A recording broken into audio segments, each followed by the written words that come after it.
Cricketer حضرات century بنانے کے بعد بغیر وضو بوٹ پہن کر پچ پر سجدہ کرتے ہیں، کیا جائز ہے؟ سجدہ شکر جائز ہے، بغیر وضو کے بھی کر سکتے ہیں، اس میں کوئی حرج نہیں ہے، اور وضو ہو تو بہت اچھی بات ہے۔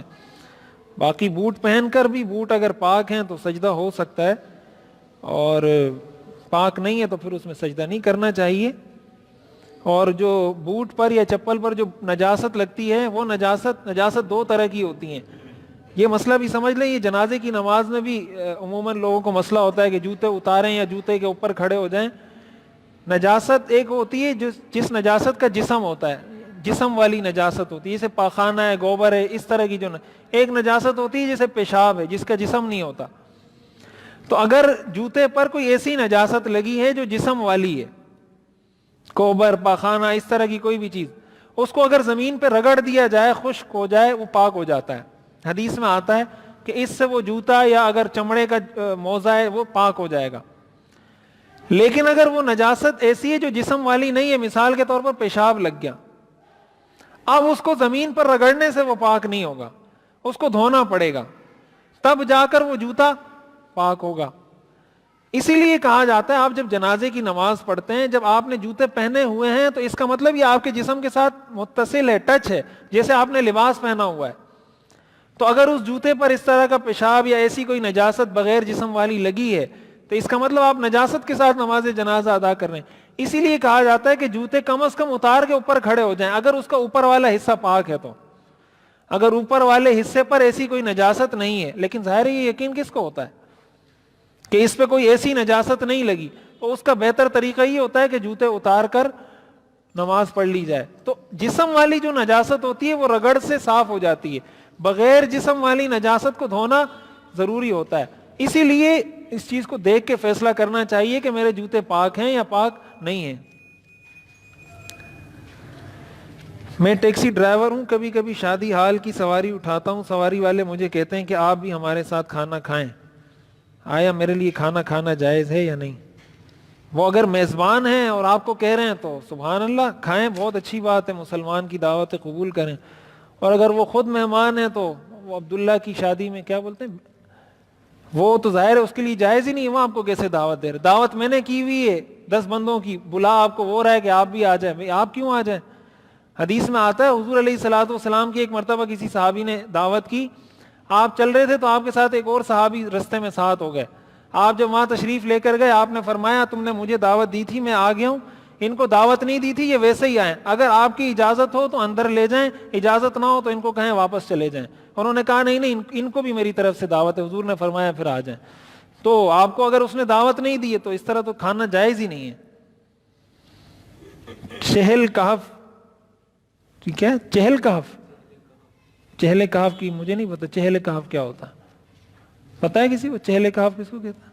چہل کہف کی کیا حقیقت ہے یہ تو پتہ چلے گا۔ تو پھر اگر والد ساری جائیداد بیٹیوں کو ہدیہ کر دے اور بیٹوں کو محروم کر دے، یا بیٹوں کو ہدیہ کر دے بیٹیوں کو، یہ جائز نہیں ہے، یہ تو گناہ کبیرہ ہے، بہت سخت گناہ کا کام ہے۔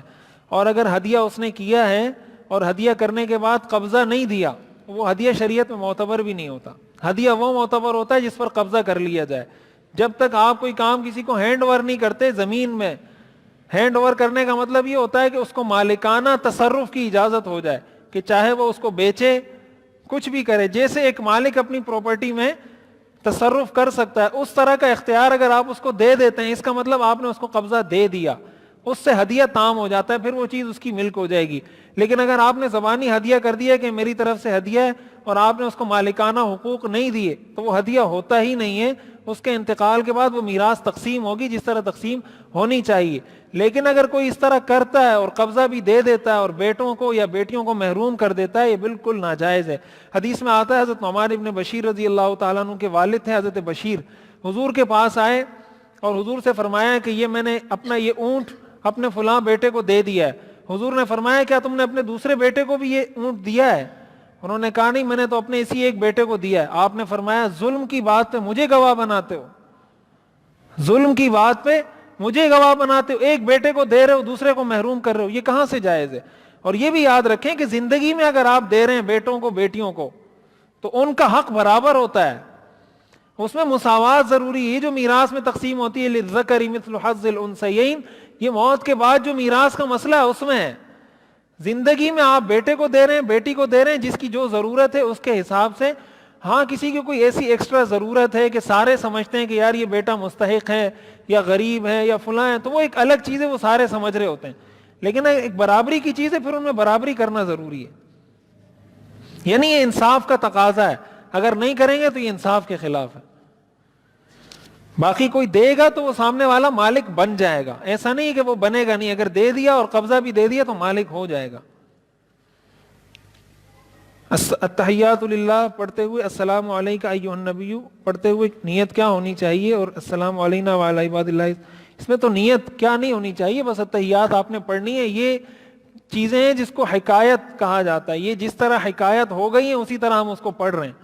قرآن میں آتا ہے نا یا ایھا النبی یا ایھا الرسول، اے نبی اے رسول. یہ ہم یا ایھا النبی اس لیے پڑھتے ہیں کہ قرآن میں اسی طرح آ گیا. اب نیت کیا ہونی چاہیے؟ نیت یہی ہونی چاہیے کہ اللہ نے اپنے پیغمبر کو ایسے کہا تھا. السلام علیک ایھا النبی میں یہی نیت ہونی چاہیے کہ ہمیں اسی طرح پڑھنے کا حکم ہے تو ہم ایسے پڑھ رہے ہیں. بس یہ نیت، یہ حکایت ہے. حکایت جو چیز ہوتی ہے اس کو ایز اٹ از پڑھا جاتا ہے. جب آپ کسی چیز کو کوٹ کرتے ہیں نا، آپ جب واوین ڈالتے ہیں انورٹڈ کاماز کے اندر تو آپ اس کو ایز اٹ از کوٹ کرتے ہیں. یہ کوٹ کی ہوئی ایک عبارت ہے یا ہمیں بتایا گیا کہ اس کو اس طریقے سے پڑھنا ہے. اور اس پہ میں بہت تفصیل سے اپنے نماز والے کورس میں بہت تفصیل سے بات کر چکا ہوں. اس کا پورا مفہوم تشریح اگر آپ نے سننی ہو تو اس میں تقریباً میرے خیال سے کوئی 20-25 منٹ میں نے اس کا ترجمہ تشریح اس پہ پوری تفصیل سے بات کی ہے. اب ظاہر ہے اس کا موقع نہیں ہے. اگر راستے میں کوئی چیز مل جائے، پیسے موبائل وغیرہ، تو اس کو اٹھانا چاہیے یا نہیں اٹھانا چاہیے. اگر آپ کو لگتا ہے کہ اگر میں نہیں اٹھاؤں گا تو ضائع ہو جائے گا یا خراب ہو جائے گا، کوئی ایسی صورت ہے تو اس کو اٹھا لیں. اٹھانے کے بعد اگر وہ چیز ایسی ہے جو معمولی سی چیز ہے، مثال کے طور پر کوئی 5 روپے کا سکہ مل گیا، کوئی 10 روپے کا نوٹ مل گیا، تو اس کو تھوڑا سا کسی کو بتا دیں بھائی یہ کس کے ہیں، آس پاس پتہ چل جائے ٹھیک، نہیں تو اس کو صدقہ کر دیں. اور اگر انسان خود مستحق ہے صدقے کا تو خود بھی اس کو استعمال کر سکتا ہے بطور صدقہ کے. اور اگر بعد میں مالک کا پتہ چل گیا، اس نے کہا کہ یہ میرے ہیں، تو آپ نے اس کو لوٹانے ہوں گے. اور اگر وہ چیز مہنگی ہے، جیسے موبائل ہے، کوئی ایسی مہنگی چیز ہے، گھڑی ہے کوئی، تو ایسی صورت میں جس کو ملی ہے وہ اس کی تشہیر کرے گا. تشہیر کا جو بھی ذریعہ ہو، چاہے وہ آج کل سوشل میڈیا ہے اس کے ذریعے کرے، کسی کو میسج کے ذریعے کرے، جو بھی اس کی ممکنہ دسترس میں تشہیر کا طریقہ ہے وہ کرے. پھر انتظار کرے کہ مالک آتا ہے نہیں آتا. اگر آ گیا تو دے دے، نہیں آیا تو اس کو صدقہ کر دے اس کی طرف سے. اور اگر خود مستحق ہے تو اپنے اوپر بھی صدقہ کر سکتا ہے اس کی طرف سے. لیکن اگر کل کو وہ مالک آ گیا صدقہ کرنے کے بعد تو آپ کو وہ لوٹانا ضروری ہوگا. وضو سے بچے ہوئے پانی کو غسل والے پانی میں شامل کر کے بعد میں اسے غسل کیا جا سکتا ہے. اسی طرح استنجا سے بچا ہوا پانی، اگر پانی مستعمل نہیں ہے، پاک پانی ہے، تو چاہے استنجا سے بچا ہو چاہے وضو سے بچا ہو، پاک پانی ہے، اس سے آپ چاہے غسل کریں وضو کریں. لیکن اگر وہ مستعمل ہے کہ اس سے وضو کر لیا ہے، جو پانی گر چکا ہے جسم سے وہ پانی، تو وہ مستعمل ہے، اس سے غسل نہیں کیا جا سکتا، نہ وضو کیا جا سکتا ہے. کیا انٹرنیٹ یا ٹی وی پر موسم کا حال دیکھنا اور اس پر یقین کرنا جائز ہے؟ موسم کا حال دیکھنا جائز ہے، ٹی وی پر ہو یا انٹرنیٹ پر ہو، کسی بھی طرح. ان کا سوال یہ ہے کہ یہ علم غیب کے خلاف تو نہیں ہے کہ یہ اللہ تعالی کے پاس اس کا علم ہے. تو یہ جو ہوتا ہے یہ اسباب کے تحت ہوتا ہے. اللہ کا جو علم غیب ہے وہ بغیر اسباب کے ہے. اسی طرح تو جیسے الٹرا ساؤنڈ ہوتا ہے وہ آپ کو بتا دیتے ہیں کہ بچہ ہے یا بچی ہے، جو مختلف چیزیں. قرآن کریم میں تو یہ آتا ہے نا کہ 5 چیزیں ایسی ہیں جس کو کوئی نہیں جانتا، تو ان میں سے ایک یہ بھی ہے. تو یہ جو ہوتا ہے اللہ نے جو یہ کہا وہ بغیر سبب کے کوئی نہیں جان سکتا. مشینوں کے ذریعے، آلات کے ذریعے اگر کوئی پتہ لگا لے اس کو علم غیب نہیں کہتے. وہ تو آپ نے آلات لگا کر استعمال کر کے پتہ لگا لیا، تو وہ تو ایسا ہی ہے جیسے آپ کسی عام چیز کے بارے میں معلومات حاصل کرتے ہیں. آپ کو اگر کوئی شخص یہ بتا دے کہ بھائی فلاں جو ہے نا آپ کا دوست وہ میرے پاس وہاں بیٹھا ہوا ہے شارع فیصل پر، آپ یہاں بیٹھے ہوئے آپ کو پتہ چل گیا، تو آپ کہیں میرے کو تو علم غیب ہے، اس لیے کہ وہ تو وہاں بیٹھا ہوا ہے اور مجھے یہاں پتہ چل گیا، وہ غائب ہے پھر بھی مجھے اس کا علم ہے. یہ جو آپ کو علم غیب حاصل ہوا یہ سبب کے ذریعے حاصل ہوا، یہ علم غیب نہیں کہلاتا. اللہ کا جو علم غیب وہ بغیر اسباب کے ہے. اللہ کو بغیر اسباب کے ساری چیزوں کا علم ہے، اس لیے اس پر یقین کرنا ہے، اس کو ٹھیک سمجھنا ہے، اس میں کوئی شرعی حرج نہیں ہے. ایسا ہی ہے جیسے آپ کو کہتے تھے فلاں وہاں پر بیٹھا ہوا ہے یا فلاں آدمی کو میں نے وہاں دیکھا تھا، یہ بھی علم غیب ہی ہے نا، آپ کو غیب کی خبر بتا رہا ہے وہ۔ اگر کوئی امام قرآن تجوید کے ساتھ نہیں پڑھتا تو امام صاحب کو غلطیاں صحیح کرنے کے لیے کیسے کہیں؟ ادب کے ساتھ جا کے ان سے بات کریں، اگر ایسی کوئی غلطی ہے آپ کو پتہ ہے کہ لہنے جلی ہے، نصیحت کا جو انداز ہوتا ہے، جس انداز سے نصیحت کرنی چاہیے، اور اگر جا کے ایسے چڑھائی کریں گے اور ایسے بد اخلاقی کریں گے تو ظاہر ہے اس طریقے سے کوئی بھی نہیں سمجھتا، امام بھی نہیں سمجھے گا، اس لیے کہ وہ بھی انسان ہوتا ہے، وہ کوئی فرشتہ نہیں ہوتا کہ آپ اس کے ساتھ بد اخلاقی بھی کریں وہ آپ کی بات بھی سنیں، ایسی بات کا اثر نہیں ہوتا۔ بات آپ جس کو بھی سمجھانا چاہیں، اپنے بیٹے کو بھی اگر سمجھانا چاہیں گے نا بد اخلاقی کریں گے، بیٹا بھی بات نہیں مانے گا، بیٹی بھی نہیں مانے گی۔ تو ادع الی سبیل ربک بالحکمت والموعظۃ الحسنہ، دوسرا طریقہ یہ ہے کہ اپنے علاقے کے کوئی ایسے معزز علماء ہیں جن کو آپ سمجھتے ہیں کہ وہ ان کا ان کے ساتھ اٹھنا بیٹھنا ہے، آپ ان کو کہہ دیں، ان کے واسطے سے کہہ دیں، کوئی حکمت کا طریقہ اختیار کریں تاکہ مقصد حاصل ہو جائے اور وہ آپ کی کوئی انا کا مسئلہ نہ بنے۔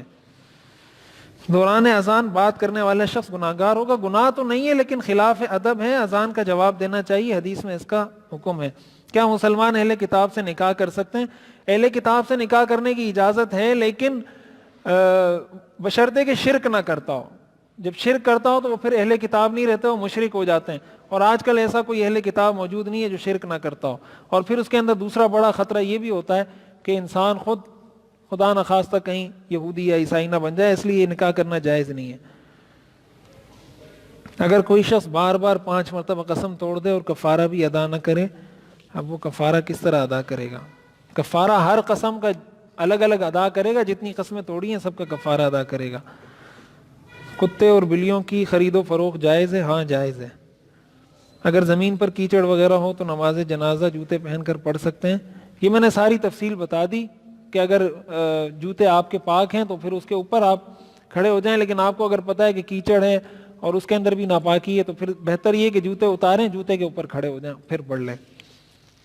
اس سے یہ ہوگا کہ وہ جوتے آپ کے جسم کے ساتھ متصل نہیں سمجھے جائیں گے، وہ خارجی حصہ ہوگا۔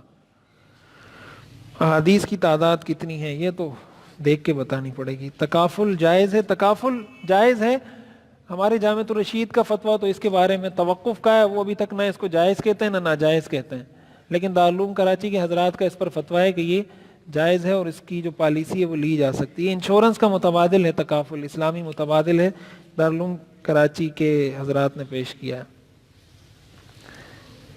امام کی تقلید کرنا فرض، واجب یا سنت ہے؟ تقلید کرنا یہ واجب ہے، یہ ضروری ہے، یہ سنت مستحب نہیں ہے، یہ لازم ہے، اس لیے کہ آپ قرآن حدیث خود سمجھ نہیں سکتے، آپ کو ان لوگوں کو فالو کرنا ہوگا جنہوں نے قرآن حدیث کو سمجھا ہے، اور اگر آپ خود کہیں کہ نہیں میں خود قرآن کو سمجھوں گا، خود حدیث کو سمجھوں گا، گمراہی ہوں گے اور کچھ نہیں ہو سکتا اس کے بغیر۔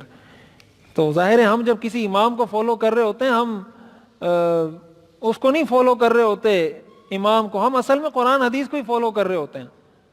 بھائی آپ پشاور کی طرف جا رہے ہیں یا آپ جو ہے نا ملینیم کی طرف جا رہے ہیں، تو آپ کوئی کہے بھئی آپ کہاں جا رہے ہیں، آپ کہہ رہے ہیں یار یہ گاڑی والا اس نے آپ کو بتا دی میں ملینیم جا رہا ہوں، تو آپ بھی اس کے پیچھے پیچھے چلنا شروع ہو گئے۔ تو آپ کو کوئی کہے کہ آپ ملینیم جا رہے ہو یا اس کے پیچھے جا رہے ہو، تو آپ کیا کہو گے؟ میں ملینیم بھی جا رہا ہوں، اس کے پیچھے بھی، اس میں کوئی منافات ہے، آپس میں کوئی تعارض ہے کہ جو ملینیم جائے گا وہ اس گاڑی والے کے پیچھے نہیں جا سکتا؟ بھائی ملینیم بھی جا رہا ہوں، گاڑی کے پیچھے بھی جا رہا ہوں، اس میں کیا مسئلہ ہے؟ تو ہم اگر کسی امام کو مانتے ہیں اس کا مطلب معاذ اللہ یہ نہیں ہے کہ ہم اللہ کو مانتے ہیں اور پھر اس امام کو مانتے ہیں۔ اللہ کو مانتے ہیں، اللہ کے قرآن حدیث اور رسول کو مانتے ہیں، اس رسول کی تعلیمات اس امام نے پہنچائی ہے تو اس کی بات مان رہے ہیں۔